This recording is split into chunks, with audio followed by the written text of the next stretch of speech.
संतप्त मानस शांत हूँ, जिनके गुणों के गान में वे वर्धमान महान जिन विचरे हमारे ध्यान में। दक्ष लक्षण महापर्व का अवसर चल रहा है और आज उत्तम तप धर्म का दिन है।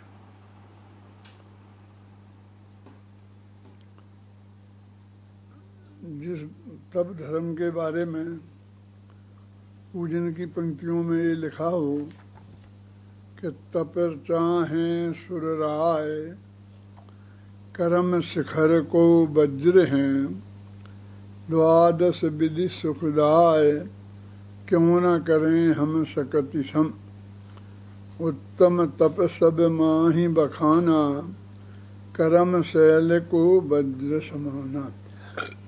ये 3 पंक्तियां हैं पूजन की।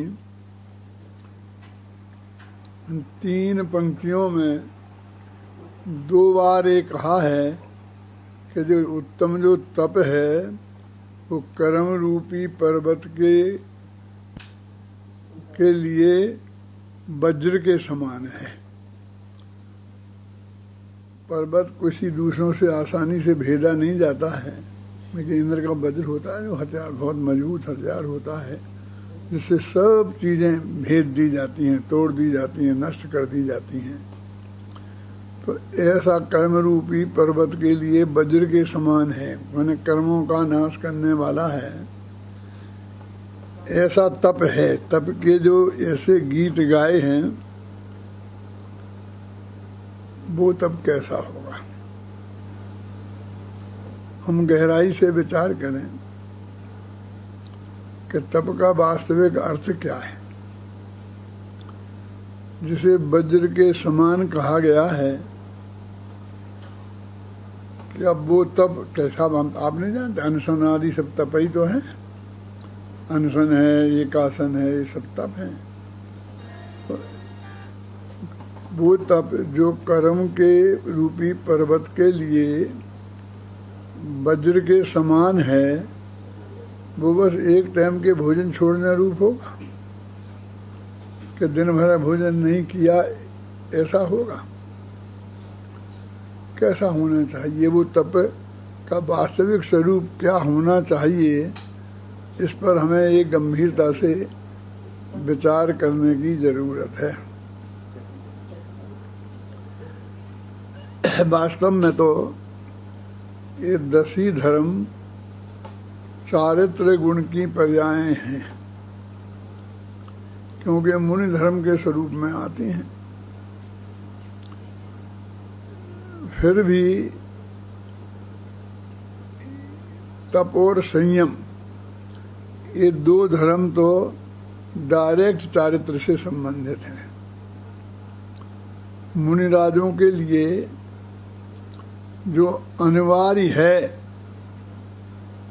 वो संयम है, और जो ऑप्शनल है वो तप है। तो संयम में जो वर्णन आता है वो तो मुनिराज को होना ही चाहिए, नहीं होगा तो वे मुनिराज नहीं होंगे। ख्याल में है ना, माने 3 गुप्तियाँ, 5 समितियाँ, 5 पंच महाव्रत, ये जो बाही में बताए हैं ये, और आत्मा का अनुभव, 3 कसाय के अभाव रूप परिणामों की निर्मलता, ये तो संयम है, उसमें होना ही चाहिए। लेकिन तप करें और ना करें, भाई अनशन करें और ना करें, समझे ना। माने ये बाकी जो तप हैं 12 हैं वो 24 घंटा प्रति समय नहीं होंगे। संयम तो प्रति समय होगा, होंगे तो सभी। तब क्या ध्यान नहीं होगा, क्या स्वाध्याय नहीं होगा, सब होंगे।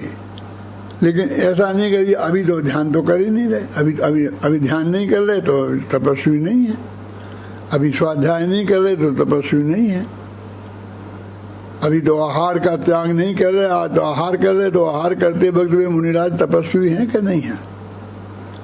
तपस्वी तो हैं, लेकिन वो तप 24 घंटा की क्रिया ऐसी नहीं है कि आप उसे 24 घंटा देखी जा सकेंगे। तो जो अपने शास्त्रों में उसमें कहा द्वादश विधि सुखदाय लगा, तप चाहे सुर राय, देवता लोग चाहते हैं, और कर्म शिखर के लिए जो वज्र के समान है, और वो 12 प्रकार का है। और क्यों न करें निज सकति सम, तो कहते ये आत्मा निज शक्ति के संसार उन्हें क्यों ना करे।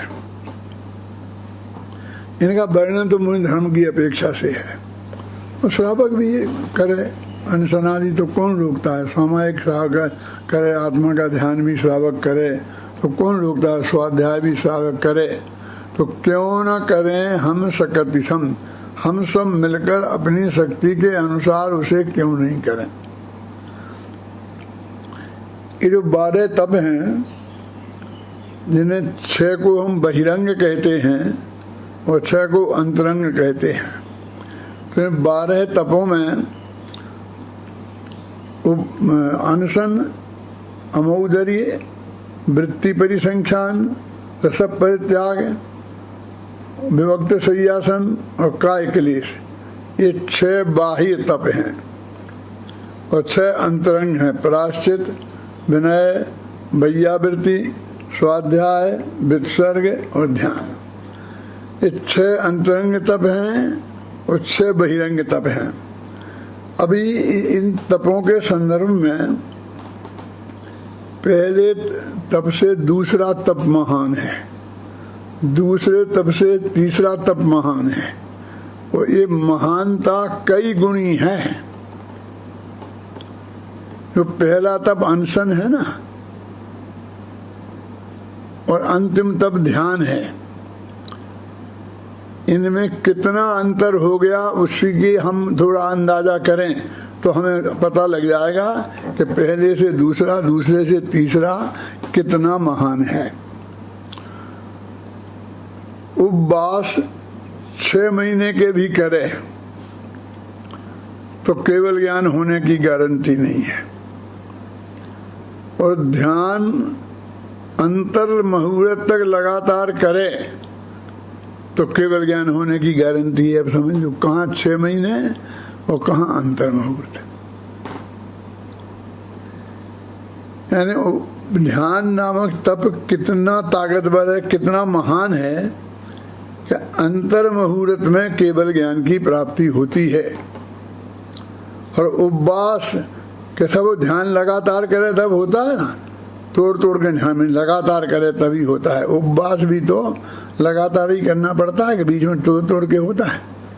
कि ऐसा हमने सुबह खाना खा लिया फिर उपवास है, फिर 12 बजे खा लिया फिर उपवास हो गया, ऐसा थोड़ी होता है। उपवास भी तो लगातार ही करना पड़ता है ना। जब हम ये बात कहते हैं तो कहते आप नकली उपवास की बात करते होंगे। तो आदिनाथ भगवान ने जो दीक्षा लिए थे और 6 महीने का उपवास किया था, तो वो असली था कि नकली था। अभी हम दूसरे की बात करते थे तो असली नकली का भेद डाल देते थे और उसमें शंका खड़ी कर देते थे कि वो असली है कि नहीं है। तो अब ऋषभदेव भगवान का जो उपवास था उसको तो हम नकली नहीं कह सकते हैं ना, वो तो असली ही था 6 महीने का। और 6 महीने बाद वे आहार को निकले और भोजन नहीं मिला, तो निराहार तो वे 13 महीना और 13 दिन ऐसे कुछ हैं, इतने दिन रहे। लेकिन 6 महीना तक तो बुद्धिपूर्वक आहार त्यागा था ना। और बाहुबली ने ध्यान में खड़े हो गए थे, तो 1 बरस तक के लिए खड़े हो गए थे। उसमें आता 1 बरस के लिए उनने आतापन योग लिया था, वो तो सामायिक में ही होता है। और नहीं हुआ केवल ज्ञान। और भरत चक्रवर्ती को अंतर मुहूर्त में ध्यान किया और केवल ज्ञान हो गया। ये दोनों उदाहरण हमारे पास शास्त्र के मौजूद हैं, और एक ही शास्त्र के, वही महापुराण, वही आदि पुराण, और वही एक ही परिवार के, समझ लो बाप बेटों का उदाहरण है। तीर्थंकर तो महान होता है ना चक्रवर्ती से, तो महान का तो है उपवास का उदाहरण, और उन्हीं के बेटे को अपेक्षाकृत उनसे कमजोर होता है, वो है अंतर मुहूर्त के ध्यान का उदाहरण। इन दोनों बातों में कहीं भी शंका की रंच मात्र भी गुंजाइश नहीं है। तो आप समझ लो कि उपवास भी असली और ध्यान भी असली, नकली की तो यहाँ पर बात ही नहीं हो रही है, नकली की हम चर्चा नहीं करेंगे, ख्याल में आई ना। लेकिन ये असली उपवास और असली ध्यान, इनमें ध्यान अंतर मुहूर्त हो गए तो केवल ज्ञान होने की गारंटी है। शास्त्र में लिखा, कर्मण योग कहता है शुद्धोपयोग लगातार अंतर मुहूर्त तक रहे तो केवल ज्ञान हो जाता है। और ये भी शास्त्र में ही लिखा है कि 6 महीने के उन्होंने उपवास किए और फिर भी आहार को निकले, माने उनको मोक्ष तो हुआ ही नहीं, और ऐसा भी नहीं हुआ कि भी अब आहार की आवश्यकता नहीं है, अभी आहार को निकले ही नहीं। तो वो भी बात बिल्कुल एकदम सच्ची है। तो दोनों में कितना अंतर है, सिर्फ इस अंतर का ज्ञान कराने के लिए मैंने आपको ये उदाहरण दिया है। अब अनुस्मरण से हम बात शुरू करेंगे। पंडित टोडरमल जी ने मोक्ष मार्ग प्रकाशक में एक छंद उद्धृत किया है कि कषाय विषयाहारो त्यागो यत्र विधीयते विज्ञेयं स उपवासा शेषम लंघन कम विदु। कि कषाय 5 इंद्रियों के विषय और आहार, इन तीनों के भूमिका अनुसार त्याग को उपवास कहते हैं, और यदि ये तीनों नहीं हो और अकेला भोजन छोड़ दिया गया हो तो वो लंघन है। अकेला भोजन तो कहाँ लिखा उसमें, कषाय विषयाहारो कहते हैं, शेषम लंघन तो भोजन के त्याग को ही कहते हैं ना, वो सामने दिखाई देता है। अब वो उसने कषाय के, जिस आदमी शांत बैठा है तो हमें ऐसा दिख सकता है इसने कषाय छोड़ दी, लेकिन उसके भी कषाय हों तो हम ये तो नहीं कह सकते हैं कि उसकी है ही नहीं। इसे सबसे बड़ा प्रमाण है केवल ज्ञान नहीं हुआ तो नहीं है, क्योंकि वीतराग हो जाने के बाद तो एक समय में ही केवल ज्ञान हो जाता है, तो है ना। तो वो कहते हैं कि जो उनकी भूमिका के अनुसार 6वें 7वें गुणस्थान में अंतर मुहूर्त तक आत्मा का शुद्धोपयोग होने पर जिस तरह से कषायों का त्याग होना चाहिए, उसमें उतना ही कषायों का त्याग नहीं है ना। 5 इंद्रियों के विषयों का त्याग नहीं है। तो ये तो असली आहार है। अभी अपन असली उपवास की बात कर रहे हैं, जिसमें ये तीनों हैं वीरसागर। कौन? कषाय, इंद्रियों के विषय और आहार। तो वो असली उपवास भी होए तो भी 6 महीना तक केवल ज्ञान हो जाएगा, ऐसी कोई गारंटी नहीं है। वो अंतर मुहूर्त तक लगातार आत्मा में उपयोग रहना चाहिए, मन शुद्धोपयोग होना चाहिए। और ये तो बहिरंग तप है, तो बाहर के समान है। ये तो आहार से संबंध है, ये 5 इंद्रियों के विषयों के त्याग से संबंध है। तो इसलिए इन दोनों में बहुत फर्क है। लेकिन और भी जरा देखो कि साहब ये तो ठीक है, लेकिन अनशन माने बिल्कुल आहार नहीं करना, ठीक है। और अमौदरी क्या है? कुछ ने आज तक जानने की कोशिश ही नहीं करी कि अमौदरी शब्द का क्या अर्थ होता है। सामान्य जनता की बात करता हूँ मैं। ये जो 10 दिन उपवास करते हैं ना, रामलीला मैदान में अंतिम दिन का सम्मान होता है, उनमें से 90% लोगों की बात कर रहा हूँ मैं कि उनमें उनसे कहो अमोदरी क्या है, तो वे ऊपर आकाश की तरफ देखते हैं।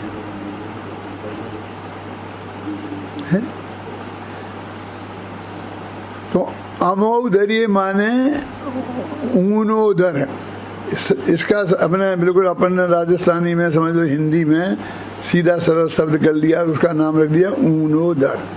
ऊनोदर माने उदर माने पेट और ऊन माने कम, पूरा नहीं भरा, अध पेट। अब आधा पेट भी नहीं कह सकते कि आधा ही नहीं, थोड़ा कम हो, ज़्यादा कम हो, और यहाँ तक भी जो एक दाना चावल का खाया हो और बाकी छोड़ दिया हो, वो भी ऊनोदर है। ऊनोदर माने भर पेट नहीं, बस उससे कम, और खाया है, बिना खाए भी नहीं रहे, उसका नाम है ऊनोदर, अमोदरी है। अब इसको हम अपनी लोक की भाषा में रोजाना एक आसन बोलते हैं।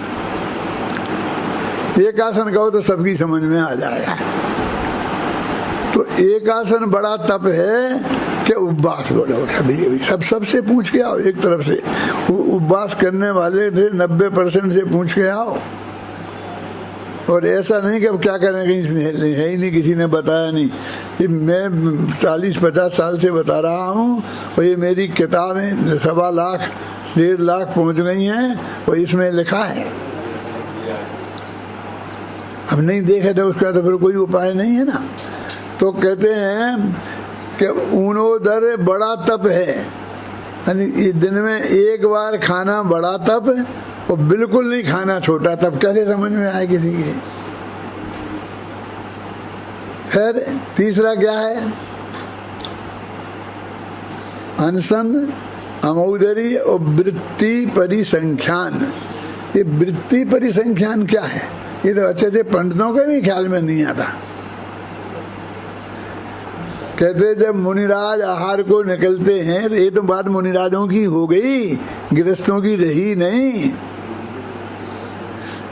तो वे ऐसी प्रतिज्ञा लेके निकलते हैं कि मैं आज आहार को जा रहा हूँ, तो पड़काने वाले में मान लो 3 महिलाएं खड़ी होंगी, कि एक पुरुष भी होगा, और अथवा ये हाथ में ऐसा लोटा लिए होंगे। जो कुछ भी प्रतिज्ञाएं हैं, बहुत होती हैं, सरल कठिन सभी तरह की। उन प्रतिज्ञाओं को लेके निकलते हैं, और वो प्रतिज्ञा मिलेगी तो आहार करने जाएंगे, नहीं तो वे वापस लौट के आ जाएंगे। ये सब इंतजाम काहे के लिए है? क्योंकि पहले से सेटिंग नहीं हो जाए महाराज की। गृहस्थ महाराज से सेट कर ले वे कि महाराज हमारे पधारा हो बे कि हम आ जाएंगे, तो इसलिए हम महाराज के क्योंकि डायरेक्ट इनडायरेक्ट अपने दिमाग में भी ऐसा बना रहता है ना, पहचाना सा चेहरा दिखता है और जाने का भाव आ जाए। तो उन्होंने ऐसी प्रतिज्ञाएं ले ली कि ये वो प्रतिज्ञाएं के हिसाब से देखते हैं। तो अब देखो, यदि उनने ले लिया तो भरपेट खाना खाएंगे, और नहीं लिया तो नहीं खाएंगे। तो अब भी भूखे तो हैं, तब तो निकले हैं आहार को, खाना लेना तो है, और निरंतर मिल जाए तो पूरा खाना भी है। लेकिन उन प्रतिज्ञाओं के अनुसार मिलना जरा कठिन होता है, तो नहीं मिले तो परिणामों में अशांति नहीं करना, और शांत भाव से वापस आ जाना और अपने ज्ञान ध्यान के काम में लग जाना। इसे बोलते वृत्ति परिसंख्यान। जहाँ महाराजों के आहार होते हैं, निकलते हैं, तो वहाँ जरा होता है कि ऐसी प्रतिज्ञा थी, ऐसी प्रतिज्ञा थी, ये नहीं मिली, ये नहीं मिली। तो लोगों को थोड़ा सा पता चलने लगता है कि भाई वृत्ति परिसंख्यान क्या है। तो अभी ये नाम तो नहीं जानते हो, नाम तो नहीं बोल सकते हैं। अब ये वृत्ति परिसंख्यान में देखो, भरपेट खा लेंगे यदि प्रतिज्ञा मिल जाएगी तो भी जी उससे बड़ा तब। कैसे? क्यों भी शायद क्या देख रहा है तू? कि दूसरी जगह देख रहा है। वृत्ति परिसंख्यान माने क्या समझ में आई ना? रस परित्याग। रस परित्याग माने 6 रस होते हैं ना, त्यागते हैं कि मैं 1 रस नहीं खाऊंगा, 2 रस नहीं खाऊंगा, 1 खाऊंगा, ये नहीं खाऊंगा। तो ऐसा नीरस भोजन लेना, उसे रस परित्याग कहते हैं, है ना। अभिव्यक्त संयासन और काय क्लेश, इनको बाद में समझ लेंगे अपन। ये 4 जो तप हैं, ये सीधे भोजन से संबंध है। कभी कभी मेरे को अंदर में विचार आता है कि ये क्या बात है, 12 में से 4 तप बंद, 3rd अकेले भोजन ही भोजन में चले गए। तो बाकी 23 घंटा क्या करेंगे? क्योंकि भोजन के समय में बहुत गड़बड़ी होने की संभावना है, इसलिए बहुत अधिक कसावट करी है उन्होंने। अब एक से आगे आगे वाले बड़े क्यों? क्योंकि वास्तव में तप की परिभाषा क्या है? इच्छा निरोधस तपा। पेट के निरोध का नाम तप नहीं है, इच्छा के निरोध का नाम है तप है। 4 प्रकार में जो 4 तप आहार में आ गए, तो वे आहार करने जाएंगे तो ये 4 तप होंगे ना। अब गए ही नहीं तो एक आंसर नहीं हो जाएगा क्या? तो पूरा वृत्ति परिसंख्यान तो जब होगी जब वे आहार को निकलेंगे, रस परित्याग तो तब होगा जब वे आहार को निकलेंगे, हैं? तो जब वे आहार को निकलेंगे तब तो कहते 4 जगह कसा बांधा उन महाराज को कि इच्छा का निरोध वास्तविक तप है। पेट का निरोध नहीं, पेट तो भरना है। जब निकले हैं तो पेट तो भरना है, नहीं जिंदा कैसे रहेंगे? जिंदा रहना अनिवार्य है। समाधि मरण के बारे में मैंने पढ़ा था, लिखा भी था कि जिस तरह जीने की इच्छा अतिचार है उसका समाधि मरण का, ऐसा मरने की इच्छा भी अतिचार है। हम मर जाएंगे मर जाएंगे, हर बात है मरने के लिए तैयार रहना, ये मुनि धर्म नहीं है। मरने के लिए तैयार रहने का अर्थ समझते हो क्या है? क्योंकि मर के जाओगे तो सीधे मोक्ष तो अभी जाने वाले नहीं हो। तो चारों गति में किसी भी गति में जाना, मैं नहीं कहता हूँ कि तुम नरक में जाओगे, तुम तो स्वर्ग में जाओगे। और भी जो तुम बढ़िया समझते हो, चक्रवर्ती होने वाले हो, कुछ भी सही तुम, तो भी माँ के पेट में जाओगे तो वहाँ वृत्त नहीं होगी। सम्ना दर्शन तो होता है माँ के पेट में, लेकिन वृत्त नहीं होते हैं भगवान जी। तो असंयमी होने वाले हो। वो मुनिराज तो संयमी है। तो कोई आदमी 6वें 7वें गुणस्थान में जो है वो 4थे में क्यों जाना चाहेगा? है ना? मरने की इच्छा का मतलब 4थे गुणस्थान में जाने की भावना है। आप भी समझ लेना। कुछ लोग बहुत डींग हाँकते हैं, मैं तो मरने को तैयार हूँ, मैं तो हमेशा मरने को तैयार हूँ। तुम मरने को तैयार है माने ये सारे वृत्त छोड़ने को तैयार है, तो ये संयम इष्ट नहीं है। ऐसा लिखा मैंने समाधि में पढ़ा है कि मरने की इच्छा में ये सबसे बड़ा दोष है। और जीवन के लिए ऐसा लिखा है कि जीने के लिए तो यत्न करना नो, लेकिन मरने के लिए यत्न नहीं करना।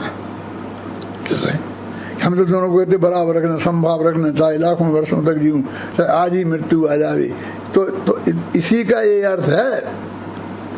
क्योंकि जीने की इच्छा नहीं रखोगे, जीने के लिए प्रयत्न नहीं करोगे तो आहार नहीं करोगे। तो आहार को निकलना मुनिराजों को नहीं, तो वो तो जीने की इच्छा का तो है ही। माने जीने के लिए इच्छा ही नहीं, प्रयत्न करना। वो तो ये है कि जब जीना तो है ही नहीं और मर ही रहे और जबरदस्ती बचे रहे, उसका निषेध है? जीवन के लिए तो उन्होंने सब प्रयत्न बताए हैं। तो आहार में हमने बिल्कुल भोजन छोड़ दिया, तो वो कहते नहीं, भोजन बिल्कुल छोड़ दिया तो उससे में से ज्यादा हमने आमोदरी किया कि आधा पेट खाया, जाकर के निरंतराय आहार मिल गया, फिर 1 रोटी खा के चले आए, तो इसमें ज्यादा इच्छा का निरोध है। समझे ना? क्योंकि भोजन के पास जाना ही नहीं, निरंतराय आहार मिलना ही नहीं, भूख लगी हो, मन के अनुकूल आहार सामने निरंतराय मौजूद हो, और फिर भी खाना शुरू कर दिया और फिर आधा पेट आकर के रुक जाना बीच में, बहुत कठिन काम है। प्रयोग करके देख लेना, फिर तो जो कुछ होगा तो हो जाएगा। डॉक्टर ने कहा था कि सब एक ही रोटी खाना, ज़्यादा नहीं खाना, अभी मुझे भूख लगी है मैं तो खा लेता हूँ। मेरे कहने का मतलब ये है कि इच्छा पे कंट्रोल नहीं होगा, ज़्यादा निरोध नहीं होगा तो वो अमौदरी माने एक आसन नहीं कर सकता है। अब लोग एक आसन का अर्थ सही नहीं समझते हैं। वे क्या समझते हैं? एक आसन, ऐसा नहीं है एक आसन, एक आसन है। आसन माने भोजन, और एक, इन दोनों की संधि करो तो दीर्घ संधि होगी ना, तो एक आसन बन जाता है। लेकिन इसी दीर्घ संधि में से एक आसन भी निकल सकता है, क्योंकि इस दीर्घ संधि का नियम है छोटा छोटा बराबर बड़ा, छोटा बड़ा इक्वल टू बड़ा, फिर बड़ा छोटा इक्वल टू, दोनों बड़े हैं अभी भाई, चारों का परिणाम एक है। ख्याल में आई ना? तो इनने निकाला एक आसन, बस एक आसन से खाना। और इसका इतना वो देखा है मैंने दुरुपयोग, तुम्हारे बम्बई की बात है, नाम नहीं बताऊंगा, घबराना नहीं। एक आदमी 6 घंटे तक बैठा रहता था, आसन एक जगह बैठा, फिर खा रहे हैं, फिर आराम गप्पे लगा रहे हैं, फिर ये कर रहे हैं, फिर खा लिया थोड़ा, फिर खा लिया, फिर खा लिया, फिर खा लिया। मुझे भोजन पे बुलाया था तो मैं तो खा के निपट गया, और वो बैठे बैठे बैठे बैठे उठे ही नहीं। और फिर इतना ही नहीं कि एक जगह बैठे, यहाँ से धीरे धीरे खिसक के वहाँ तक पहुँच जाए, फिर चाय आ गई, फिर कॉफ़ी आ गई, फिर ऐसे वो मतलब वो उधर से ऐसा नहीं उठना चाहिए, ऐसे ऐसे खिसक के पहुँच जाए। अरे भाई साहब, आसन से कुछ लेना देना नहीं है, आसन है, उसे वो एक आसन समझते हैं और अपने को धर्मात्मा समझते हैं। और पंडित जी ने प्रशंसा कर दी कि उपवास से भी बड़ा तप है, इससे बढ़िया हमें और क्या होगा। क्यों? सबसे बढ़िया खाते रहे दिन भर, ना ड्यूटी पे जाना, तो दिन भर खाने के आसन पे ही बैठे रहना। तो हमारे यहाँ एकासन का शास्त्र में सर्वोत्कृष्ट उदाहरण क्या है मालूम आपको? कि एक मुनिराज ने 1 महीने का उपवास किया, 1 महीने बाद आहार को आए और निरंतराय आहार मिला, तो एक चावल का दाना, एक दाना कौर नहीं खाया, पानी पिया और वापस चले गए, और फिर महीना भर का उपवास। ये अमोघ धैर्य का उत्कृष्ट उदाहरण है। लोग कहते क्या कह, ऐसी तो कहने से क्या मुंह रखता करी, क्या कहें? अरे भाई, जब 2 ही महीने का उपवास करना था तो एक दाना खा के बीच में व्यर्थ में ही उपवास तोड़ा क्यों? 2 महीने का रिकॉर्ड बन जाता। ये अज्ञानी रिकॉर्ड बनाने के चक्कर में रहता है। तो फिर महाराज ने क्यों ऐसा किया? उन्हें तो रिकॉर्ड नहीं बनाना था, अगर रिकॉर्ड बनना जाए इसलिए किया, समझ लो उनने। क्यों किया? इसलिए किया कि हम आदमी भोजन के पास नहीं जाए और अपने काम में लगे रहे, तो लोग 2 दिन तक नहीं खाते हैं तो अभी चलता है, काम में लगे रहते हैं, धंधे में, पानी में, पढ़ाई में, लिखाई में। तो मुनिराज आत्मा में ध्यान में लगे रहें और नहीं खाएं तो कोई ज़्यादा फर्क नहीं पड़ता। लेकिन भोजन के पास जाएं, पहुंच जाएं, मिल जाए, थाली में आ जाएं, चख लें, और खूब जोर की भूख लगी हो, और फिर भोजन को छोड़ देना, ये असली कसौटी है। इच्छा का निरोध उसमें ज़्यादा है। उनने ये देखा कि महीने भर से मैंने भोजन नहीं किया, तो धीरे धीरे भूख ही मर गई। हो जाता है ना ऐसा, भूख मर जाती है, 24 घंटा की तकलीफ थोड़ी होती रहती है। अभी मैं देखूं तो कि मेरी इच्छा का कुछ निरोध हुआ है कि नहीं हुआ, तो कैसे पता चले? तो भोजन के पास जाऊं, लूं, बिल्कुल निरंतराय मिल जाए, और फिर मैं रुकूं तो मुझे मालूम पड़े कि मेरी इच्छा पे मेरा कितना कंट्रोल है। अपने इच्छा के निरोध की वो परीक्षा करने गए थे भाई साहब, और लौट के शांति से आ गए, वो महीना भर का फिर उपवास किया तो उन्हें समझ लिया कि हाँ भी मैं हूँ। तो ये एकास अनशन से बड़ा उपवास है, वो एकासन है। अब एकासन से बड़ा क्या है? वृत्ति परिसंख्यान, कि जा रहे खाना खाना है, पूरा खा सकते हैं सब तरीके से, बस हमारी प्रतिज्ञा मिल जानी चाहिए। और प्रतिज्ञा लेना तुम्हारे हाथ में है, तुम यही लो। कहीं एक महिला एक कलश लेकर के बस पड़गाने के लिए खड़ी हो तो मैं आहार के लिए जाऊंगा, तो आसानी से मिल जाएगा। तुम्हारे लिए प्रतिज्ञा के लिए कोई ये शर्त थोड़ी है कि तुम एड़ी टेढ़ी ही लो। सहज भी ले सकते हो कि नहीं ले सकते हो, सहज भी ली जा सकती है कि नहीं, लेकिन वो बड़ा था। क्यों? क्योंकि वो उसके ऊपर निर्भर हो गया। वो अधिक इच्छा निरोध के बिना संभव नहीं है। वो ये रस परित्याग क्या है भैया? एक कि तुम 6 ही रस मत छोड़ो। अब आजकल तो 6 रस छोड़ करके और लोग वीर बनते हैं। आचार्य कहते हैं शरीर को सबकी जरूरत है। शरीर में नमक भी चाहिए, मीठा भी चाहिए। यदि मीठा नहीं खाओगे तो ग्लूकोज कम हो जाएगा, नमक नहीं खाओगे तो वो क्या कम हो जाता है, बोलते हैं फिर हीमोग्लोबिन कम हो जाता है, ऐसी चीज़ें। तो ये सब चाहिए। तो वो कहते हैं कि 6 दिन में तुम रोजाना एक चीज छोड़ो। तो 5 दिन वो चीज खाओगे, 5 दिन नमक खाओगे और 1 दिन नहीं खाओगे तो नमक की कमी नहीं पड़ेगी शरीर में। 5 दिन घी खाओगे और 1 दिन नहीं खाओगे तो कि घी की कमी नहीं पड़ेगी। 5 दिन चीनी खाओगे और 1 दिन नहीं खाओगे तो चीनी की कमी नहीं, मीठे की कमी नहीं पड़ेगी। ख्याल में आई ना? तो शरीर को से तो बैर है नहीं। शरीर को पूरी चीज मिल जाए और तुम्हारा रोजीना का भोजन बिगड़ जाए, स्वाद खत्म हो जाए। भाई एक चीज नहीं डाली तो स्वाद फीका हो गया। नमक के बिना सब फीका हो जाता है कि नहीं हो जाता है?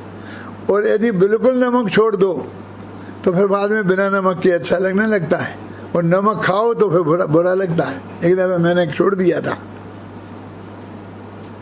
6 महीना नहीं, 1 बरस तक नहीं खाया नमक। क्या ऐसा नहीं समझे तुम ही लोग छोड़ते हो? मूर्खता का ठेका कोई एक का थोड़ी है, हैं? समझे ना? डॉक्टर लोग कहने लगे भैया ये शरीर में नमक की कमी हो गई, अब नमक तो लेना पड़ेगा। ये मतलब स्वाद, रोजीना का एक रस छोड़ा तो स्वाद बिगड़ गया, तो इच्छा का निरोध ज्यादा हो गया। हाँ, और शरीर में कोई कमी नहीं पड़ी, शरीर से कोई बैर विरोध थोड़ी था। सब चीज पोषक तत्व जो है शरीर के लिए वो पहुंच जाना चाहिए। कैसा उन्हें पोषक, शास्त्र में तो लिखा है कि पोषक भोजन, यानी मैंने माल मसाला मत खाओ, लड्डू बना के मत खाओ, ये ज्यादा के वो है जो शरीर के लिए आवश्यक तत्व है, उसके लिए तो तुम गए हो आहार करने के लिए, उसका निषेध नहीं है। तो इस तरह ये 4 जो है ना, अनशन, अमौदर्य, वृत्ति परिसंख्यान और रस परित्याग, 4 तप हुए। ये 4 तपों में शरीर का बैलेंस, शरीर को किसी बात की कमी नहीं पड़े, शरीर स्वस्थ रहे और तो हमारी इच्छाओं पे कंट्रोल रहे, लोलुपता हमारी कम हो। इस दृष्टि से है ये बहिरंग तप भी। अब हम अपने अपने सोच लें कि हमारे ये होते हैं तो कैसे होते हैं, हम कहाँ तक मानते हैं, क्या अपेक्षाएं हमारी हैं। हमारी तो महीनों पहले से तैयारी चलती है पर्यूषण की, और उसके पहले जो पंचमी आती ना, उसके 2 दिन पहले आती है रोट तीज, माल मसाला, वो इतना मोटा रोटा बनता ना, इतना मोटा है, और उसमें घी मी डाल करके और बढ़िया माल मसाला माना के बनाते हैं और खूब जम के खाते हैं। क्यों? क्योंकि अभी खाने को प्रतिबंध लगेगा, हैं? 2 दिन पहले से बढ़िया करके खाते हैं। और चतुर्दशी के दिन जाओ तो बाजार में से सारी सब्जियां गायब।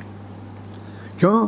कि अब कल ख़त्म हो जाएगा, फिर हम हरी खाएंगे नहीं, तो बढ़िया लोग हरी नहीं खाएंगे तो सब बढ़िया ले जाएंगे, तो बाजार में भाव महंगा हो जाएगा, पूर्णमासी के दिन जाएंगे तो पहले से खरीद के देखते। अरे भाई तेरे को उसका विकल्प बना रहा तो वो तो जो हमारी जिस बात के लिए हमारे जो 4 प्रकार के आहार में जो मर्यादाएं शास्त्र में बताई हैं ना, उस मर्यादाएं। अभी मैं तो विधान की पूजन में बैठा हुआ था, तो वो विधान मैंने पहली दफा ही किया था। उपवास ही उपवास, उपवास ही उपवास, और उससे ये हो जाओ क्या क्या, और कितने नाम दिए थे। मैं तो ये नाम भी नहीं जानता हूँ अभय कुमार जी। वो पबैया जी ने लिखा ना विधान, तो कौन कौन से नाम तुम्हें याद है? 2-4 नाम गिना बेटा। फलाने 21 दिन, फलाने दिन पारना, फिर 127 दिन, इतने दिन ऐसे गिन के कह रहे। अरे वो सब मुनिराज कहाँ गिनते फिरे, कहाँ गिनती रखें? उन्हें तो कल का ही पता नहीं है कल भोजन में क्या खाया था। वो इतनी स्मृति नहीं रखें, और ये तो इतनी स्मृति लगा के करें, और उसको बात को कह रहे। अरे बहिरंग तप से अंतरंग तप बहुत महान है। अभी मैंने ध्यान नाम के तप का बताया ना, कि अंतर मुहूर्त में केवल ज्ञान की प्राप्ति होती है। और एक ये तप है, ये बहिरंग तप तो हो गए। अब अंतरंग तपों में प्रायश्चित, विनय, वैयावृत्ति, क्या है, स्वाध्याय, विसर्ग और ध्यान। तो ये विनय नाम का तप है। जिस दिन विनय तप का आएगा, पंडित लोग व्याख्यान दे रहे होंगे। आज विनय तो रही ही नहीं है। यूनिवर्सिटियों में उद्दंड था, न माँ बाप की विनय, न अध्यापक की विनय, कोई किसी की विनय करना तो जानता ही नहीं है। और लोग वहाँ शुरू करेंगे, भैया क्यों कॉलेज और स्कूल से और माँ बाप से क्या लेने देना है विनय तप का? कॉलेज ये तब तो मुनिराजों के होता है ना। ये तब किन तपस्वी तो मुनिराज होते हैं ना, मालूम। संयम मैंने बोल दिया अनिवार्य है, वो तप ऑप्शनल है। तो पहले संयम होए तब होता है। आप समझिए ना कि आप सप्तमी का एक आसन करें, नवमी का एक आसन करें तो अष्टमी का उपवास होता है। ऐसा नहीं कि सप्तमी के तहत तो खूब 7 दफे खाते रहे और अष्टमी को उपवास, और नवमी से फिर सुबह 5-6 बजे से शुरू कर दिया। ऐसा नहीं होता है। तो ये जो तप है विनय, तो विनय का ना देखो, ना तो स्कूल के विनय से मतलब है, ना अध्यापकों की विनय से मतलब है, ना माँ बाप की विनय से मतलब है। विनय 4 प्रकार की होती है, जानते हो ना? तुमको छोड़ो, तुम तो पंडित हो, लेकिन अपनी सभा में बैठे हो तो 100 में से 80 आदमी नहीं जानते होंगे। कौन? दर्शन विनय, ज्ञान विनय, चारित्र विनय और उपचार विनय, ये 4 विनय के भेद हैं। ये जितने लोग मुझे दिख रहे हैं ना, इनमें से कितने जानते थे? पहले से हाथ उठाओ। आधे तो ऐसे निकलेंगे कि जो नहीं जानते थे। मेरे कहने का मतलब ये है, तो कहते उपचार विनय में तो आ जाएगा ना, माँ बाप की विनय नहीं आएगा, अध्यापक की विनय नहीं आएगा। क्यों? धर्म के क्षेत्र में उपचार भी धर्मात्माओं के में लगता है। दर्शन की विनय, निश्चय विनय, और सम्यक दृष्टि की विनय, व्यवहार विनय, ज्ञान की विनय, निश्चय विनय, और ज्ञानी धर्मात्मा की विनय, उपचार विनय, चारित्र की विनय, निश्चय विनय, और चारित्र बंध की विनय, ये उपचार विनय। उपचार विनय में भी दर्शन, ज्ञान, चारित्र बंध, मुक्ति मार्गी ही आएंगे। ये तुम्हारे लौकिक व्यवहार वाले कोई नहीं आते हैं। इसका मतलब ये नहीं कि सबकी अभिनय करना चाहिए, मैं कह रहा हूं सबके साथ सद्व्यवहार तो करना ही चाहिए। असद व्यवहार के लिए कहीं भी कोई स्थान नहीं है। क्यों जी? कोई असद व्यवहार बोले, असभ्य भाषा बोले, जो बोलना नहीं चाहिए है, तो हमें विनय तप के हिसाब से उसका भी समर्थन करना चाहिए, हैं? कह रहे हैं उसकी गलती, अरे उसकी गलती है कि नहीं गलती है, लेकिन तुझे अपनी जबान बिगाड़ने की कहाँ जरूरत है, ऐसे गंदे शब्दों का उपयोग करने की कहाँ जरूरत है, हैं?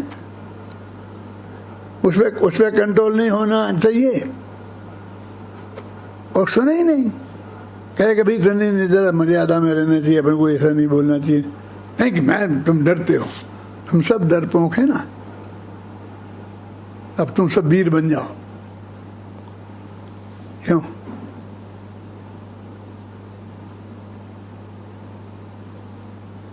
झगड़ने का नाम वीरता है, शांत रहने का नाम, सभ्यता से रहने का नाम कायरता है। किस बात का समर्थन करना है बताओ तो, कि इस बात का समर्थन करना है?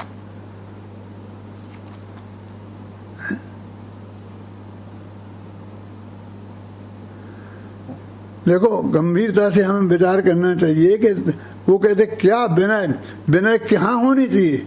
श्रद्धा, ज्ञान और चारित्र, ये निश्चय विनय, इसको तो ये तो अपने अपने भाव हैं, तो ये तो अपने आत्मा ही की विनय हुई, ये तो दूसरे की विनय का इसमें कोई संबंध ही नहीं है। और उपचार में है तो धर्मात्माओं की विनय की बात है, जो धर्मात्मा नहीं है उनकी विनय की बात कहाँ है? तो उनकी अभिनय करना चाहिए ये तो नहीं कह रहे यहाँ पर। तो विनय तप को भी हम सही रूप में नहीं समझते हैं। विनय 3 प्रकार की होती है, शास्त्र में पढ़ी है आपने। एक विनय नाम का मिथ्यात्व, एक विनय संपन्नता नाम की 16 कारण भावना, और एक विनय नाम का मार्दव धर्म। तो विनय धर्म भी है, और विनय पुण्य भी है, और विनय पाप भी है, और टॉप पर है विनय नाम का मिथ्यात्व, सबसे बड़ा मिथ्यात्व। विपरीत एकांत विनय के संशय ज्ञान को नहीं की। विनय संपन्नता नाम की बड़ी सबसे बड़ा स्वभाव तीर्थंकर प्रकृति बने, और मार्दव धर्म वे भी महान है। सही जगह विनय होए तो कर्म काटे, और गलत जगह हो जाए तो धर्म को काट दे। माथा तो एक ही है, गलत जगह नहीं नमना ये तो धर्म है, लेकिन किसी को गालियां देना ये धर्म नहीं है। क्या? निंदा करना ये धर्म नहीं है किसी की भी। बहुत गंभीरता से विचार करने की बात है। और ऐसा नहीं कि आज तक तो ठीक, जो कुछ हुआ सो हुआ, आज तक नहीं मानी, कल से मानने को तैयार हो। कल से भी मानने को तैयार नहीं है तो फिर हम क्या कर सकते हैं? बोलो क्या कर सकते हैं, बोलिए। ये जो वस्तु का स्वरूप ये है कि विनय कहाँ? तो विनय अपने आत्मा में झुकना, उसका नाम विनय है। हमारा ये माथा सड़ा नारियल नहीं है कि हम चाहे जहां फोड़ दें। जिसने अपने माथे की कीमत नहीं की उसकी कौन कीमत करेगा? है? तो ये विनय नाम के तप को भी हम सही नहीं समझते हैं, और जो करते हैं विनय नाम के मिथ्यात्व का सेवन करते रहते हैं। न हमें न ज्ञानी का न अज्ञानी का कोई विचार नहीं है, न कोई मर्यादा है, न कोई चीज है। विनय के बाद वैयावृत्ति आती है। देखो अभी समय बहुत कम है और बातें बहुत बतानी है, मुझे स्वाध्याय और ध्यान के बारे में बहुत बताना है। जैसे देखिए वैयावृत्ति नाम का तप, वैयावृत्ति किसे कहते हैं आप नहीं जानते हैं? नहीं, हम तो नहीं जानते हैं, लेकिन आप तो जानते हैं ना कि हम तो करते भी हैं। क्या करते हो? वैयावृत्ति जानोगे जब तो करोगे। बिना सोचे समझे दिन रात में चाहे जिसके पैर दबाते रहना, उसका नाम वैयावृत्ति नहीं है। क्या? मैं आपसे एक बात पूछता हूँ कि वैयावृत्ति नाम का जो तप है, वो जो पैर दबाता है उसे होता है, वो है तपस्वी, कि जो दबवाता है वो है तपस्वी? बोलो भाई, क्या नाम तुम्हारा? क्या नाम? क्या नाम है भैया? अरुण जी, क्या तप है बोलो? पैर दबवाना तप है कि पैर दाबना तप है? यदि पैर दाबना तप है तो गृहस्थ तपस्वी हुआ, महाराज तपस्वी नहीं हुए। और तपस्वी तो महाराज है। और दबवाना तप हुआ, इससे बढ़िया और क्या काम होगा? हम तो ये तप 24 घंटा करने को तैयार हैं कि लोग हमारे पैर दबाते रहें। अरे पैर दबाने का संबंध इससे नहीं है। वैयावृत्ति में पैर भी दबाए जाते हैं, चिंता की बात नहीं। कोई मुनिराज हैं, बहुत ज़्यादा बीमार हैं, वृद्ध हो गए हैं, और ऐसी स्थिति है कि उनके सारा शरीर में पोर में दर्द हो रहा है, सामायिक में मन नहीं लग रहा है, और ऐसी स्थिति में उनके परिणाम बिगड़ रहे हैं। तो उनके परिणामों को स्थिर करने के लिए कोरा उपदेश दोगे ना तो उसे गुस्सा आता है। अब वो चिल्लाने लग गया, पानी पानी पानी पानी। शास्त्र में ये लिखा है कि जब वो पानी पानी मांगे तो पहले एक गिलास पानी लाओ और पानी दिखाओ कि ये पानी आ गया, तुमने मांगा था। लेकिन अब मेरी एक बात सुनो कि तुमने कितना पानी पिया और आज तक प्यास बुझी, और क्या पीने की बुझ जाएगी? और एक दफे भ्रष्ट हो गए तो तुम नरक निगोद जाओगे, और नहीं तो फिर ऐसी जगह जाओगे कि जिंदगी भर एक बूंद पानी नहीं मिलेगी। वो 3 समुद्र का पानी पी जाओ तो भी प्यास नहीं बुझे। क्यों? फिर समझाओ। यदि पैरों में बहुत दर्द है तो पहले पैर दबाओ, फिर समझाओ, तो वो तुम्हारी बात सुनेगा भी और समझेगा भी। तुम कोरी बातों में से समझाओ तो नहीं, लेकिन बिना मतलब से नहीं, खुशी ना खुशी, हमें भी कुछ नहीं है, तुम्हें भी कुछ नहीं है, और तुम हमारे पैर दबा रहे, तुम खुश हम खुश, और अपने आराम से घंटों समय बर्बाद कर रहे। ये वैयावृत्ति तब है। कहीं धर्म से चिग रहा हो तो उसे उसी में स्थापित करना जैसे भी विधि से हो। पैर दबाकर हो तो पैर दबाकर, समझाकर हो तो समझाकर, जैसे भी हो तैसे उसे स्थिर करना, अपने को स्थिर करना, ये वास्तव में सच्ची वैयावृत्ति है। और मुझे तो स्वाध्याय की बात करना है। मैं एक उदाहरण देता हूं कि 2 सगी बहनें हैं, जुड़वा, और दोनों ही धर्मात्मा हैं, माँ बाप भी बहुत धर्मात्मा हैं।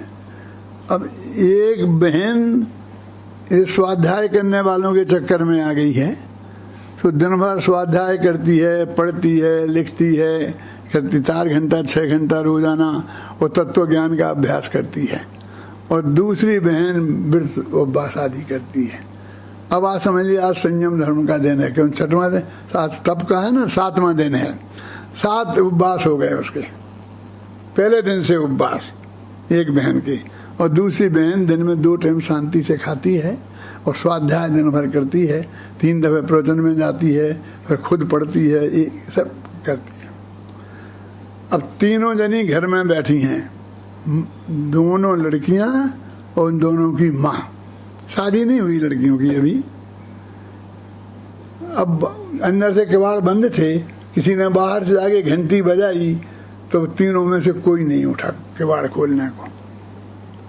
फिर दूसरी घंटी बजाई, फिर भी नहीं उठा, तीसरी घंटी बजाई फिर भी नहीं उठा। तो एकदम अम्मा जी को गुस्सा आ गया। आज गुस्सा तो आ सकता है, आज क्षमा का दिन थोड़ी है आज तो तप का दिन है। गुस्सा आ गया, क्यों उठते क्यों नहीं हो, किवाड़ खोलो, घंटी बज रही है इतनी देर से। तो नाम नहीं लिया किसी का, 2 फिर नहीं उठी। तो फिर उन्होंने जो पढ़ रही थी ना उसको, क्यों नहीं उठती नहीं है, किवाड़ खोल जाके। मुझसे क्यों कह रही है, मैं पढ़ रही हूं ना, वो लेटी है, उससे क्यों नहीं कहती हूं, चुप रहे। तूने क्या किया? उसने तो उपवास किया। चुपचाप उठती है कि नहीं, नहीं तो मेरे से बुरा कोई नहीं होगा। कि अम्मा जी तुमसे बुरा वैसे भी कौन है? लेकिन ये बात बताओ कि मुझसे क्यों कह रही, उससे क्यों नहीं करती? कि उसने वो कुछ खाली लेती है आराम से, और मैं पढ़ रही हूँ तो मेरी तो पढ़ाई में डिस्टर्ब कर रही हूँ आप। स्वाध्याय में, स्वाध्याय नाम के तप में डिस्टर्ब कर रही हो आप, हैं? बताओ किसको उठना पड़ेगा? क्योंकि कोई मानता ही नहीं है कि वो तप कर रही है। उस स्वाध्याय वाली को तप ही नहीं मानता, और अनशन वाले को सब तप मानते हैं। 10वें दिन जुलूस निकलेगा, हाथी पे बैठाल करके, बढ़िया बढ़िया सुंदर सुंदर साड़ियाँ कपड़े पहन के, गहने पहन के, जैसे दुल्हन जैसी सज करके निकलेगी, समझे ना। और सब गांव वाले आएंगे, और घर में वो उनको आहार दान होता है। अब जी एक दफा मैं फंस गया था, नाम भी बता सकता हूँ किसके यहाँ, अब अपना मिलने वाले हैं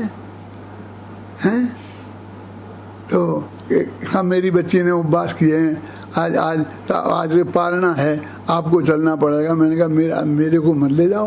नहीं, आपको थोड़ा आधा घंटा प्रवचन रखेंगे, हम सब लोगों को बुलाएंगे आपसे। मैंने कहा मेरे से मत करवाओ प्रवचन उसका। नहीं माने।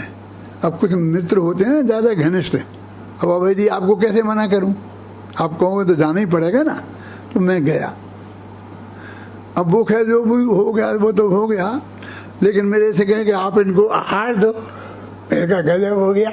सब लोग ऐसा एक एक चम्मच वो क्या था, काय का पानी था, क्या होता है, वो ऐसा ऐसा दे रहे थे, और मुझसे कहा कि आप दो। मैं कहा मुझे आहार देना पड़ेगा?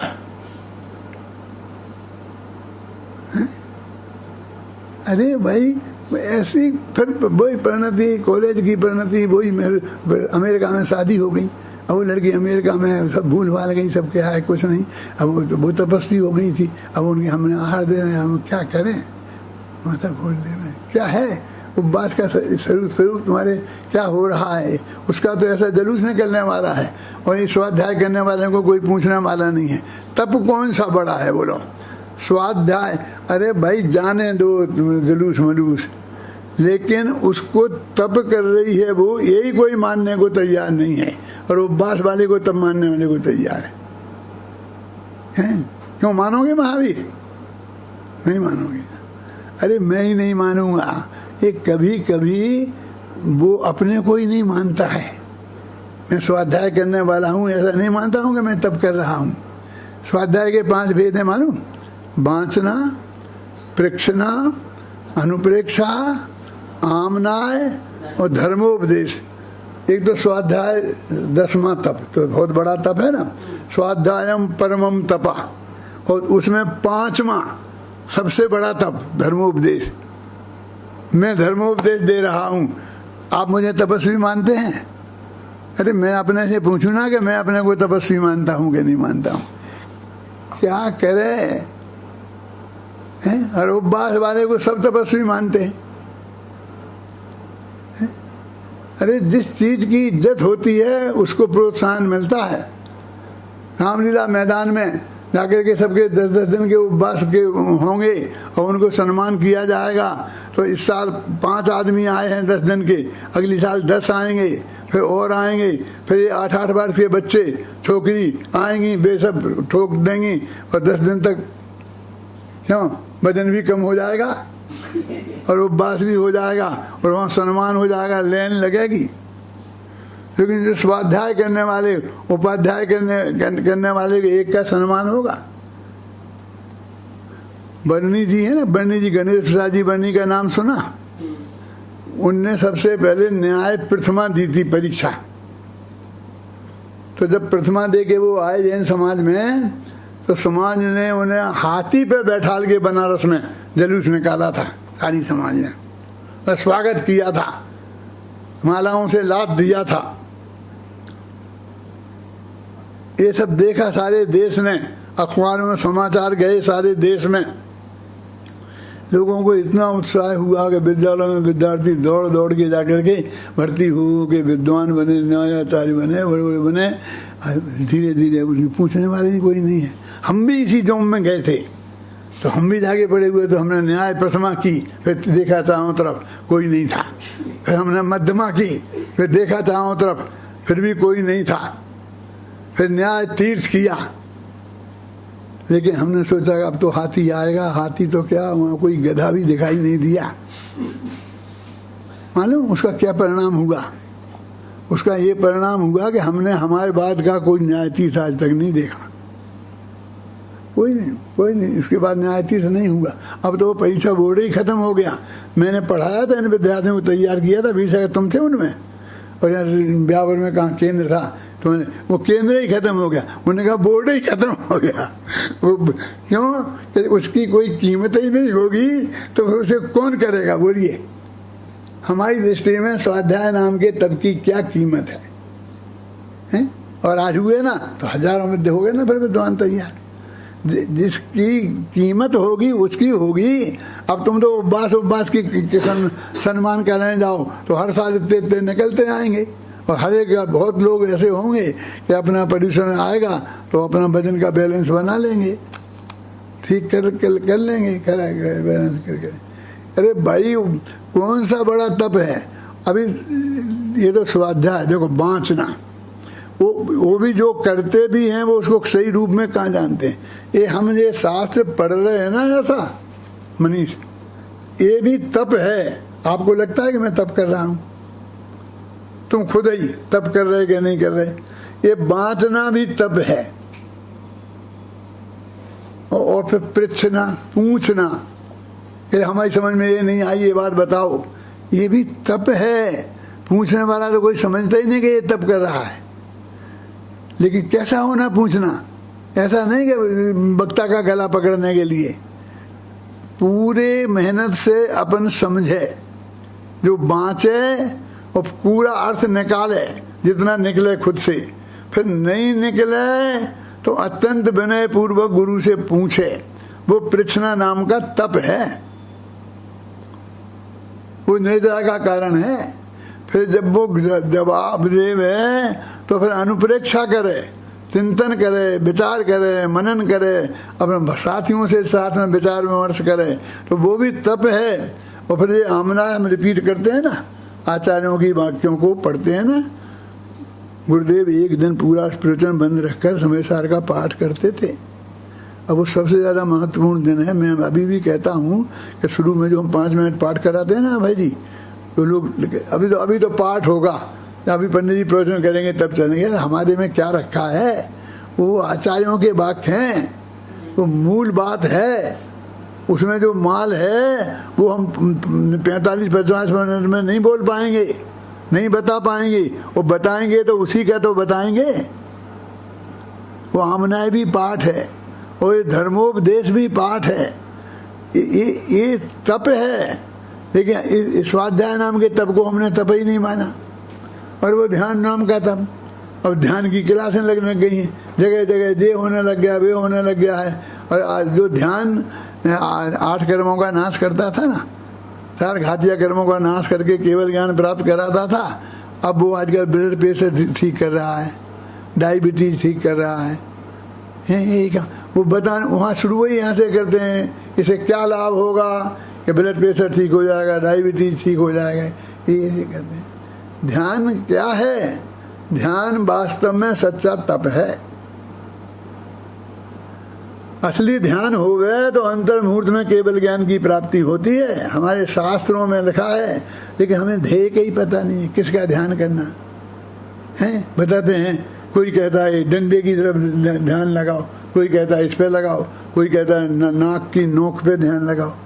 ये नाक की नोक आत्मा नहीं, इससे क्या होगा? तो ये आत्मा के प्रदेश हैं यहाँ। ये तुम्हारे जैन पंडित बोला ये आत्मा के प्रदेश हैं।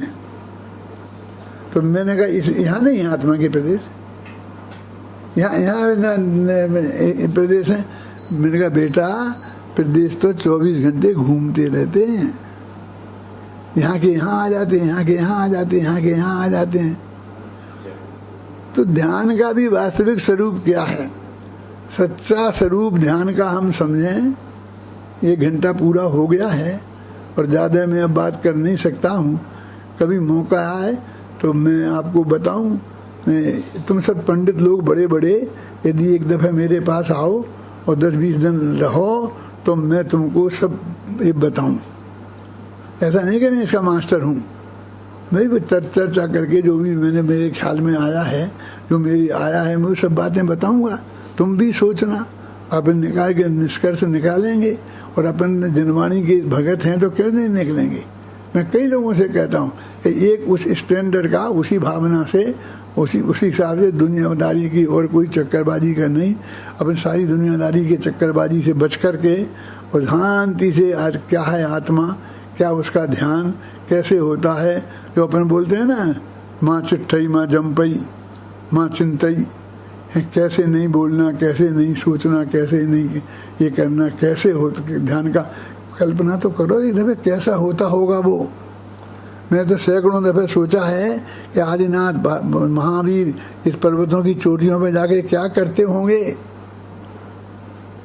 क्या देखा होगा, क्या करते होंगे। और उसको मैंने बहुत अंदर से जाके जानने की कोशिश की है। अब मैं जान गया हूँ, ऐसा कह करके मैं कुछ नई दुकानदारी नहीं खोलना चाहता हूँ, धंधा नहीं शुरू करना चाहता हूँ, लेकिन एक दफ़े आप सबसे ये कहता हूँ कि एक प्रेरणा आप लो और असली ध्यान के स्वरूप को समझो। अभी करने की बात बहुत दूर है। एक दफ़े सच्ची बात तो ये है कि तुम बड़े पंडित बन गए मेरे विद्यार्थी हो, तुमसे कह सकता हूँ, इसलिए कहता हूँ कि अभी कुछ नहीं है, जीरो है, ऐसा समझ लो। बाकी बड़े बड़े पंडितों से नहीं कह सकता मैं, लेकिन तुम तो मेरे विद्यार्थी हो ना, अभी कह सकता हूँ ना। हैं, ये मेरा अभी 85 वर्ष का हो गया हूँ तो कह सकता हूँ, कल मर जाऊँगा तो फिर 2 वर्ष का हो जाऊँगा, 4 वर्ष का हो जाऊँगा, तो तुमसे कहने का भी नहीं रहूँगा। क्यों हैं, क्यों अभय जी? अभी तो कह सकता हूँ मैं अभय, तो सोच भाई सोच, हैं, और कल नहीं कह पाऊँगा। एक तरह से गंभीरता से विचार करो कि वास्तव में धर्म क्या है। इतना जितना समय गया वो गया, अब कुछ अपने लिए ही समझ लो, अपने लिए, बस प्योर अपने के लिए। अब कुछ समय तो हम अपने लिए दें, प्योर अपने लिए दो और असली धर्म का स्वरूप समझो। वो तब क्या है वो हमारे ख्याल में आवे और उससे हमारा कुछ काम होवे। इसी मंगल भावना के साथ मैं अभी की बात समाप्त करता हूँ।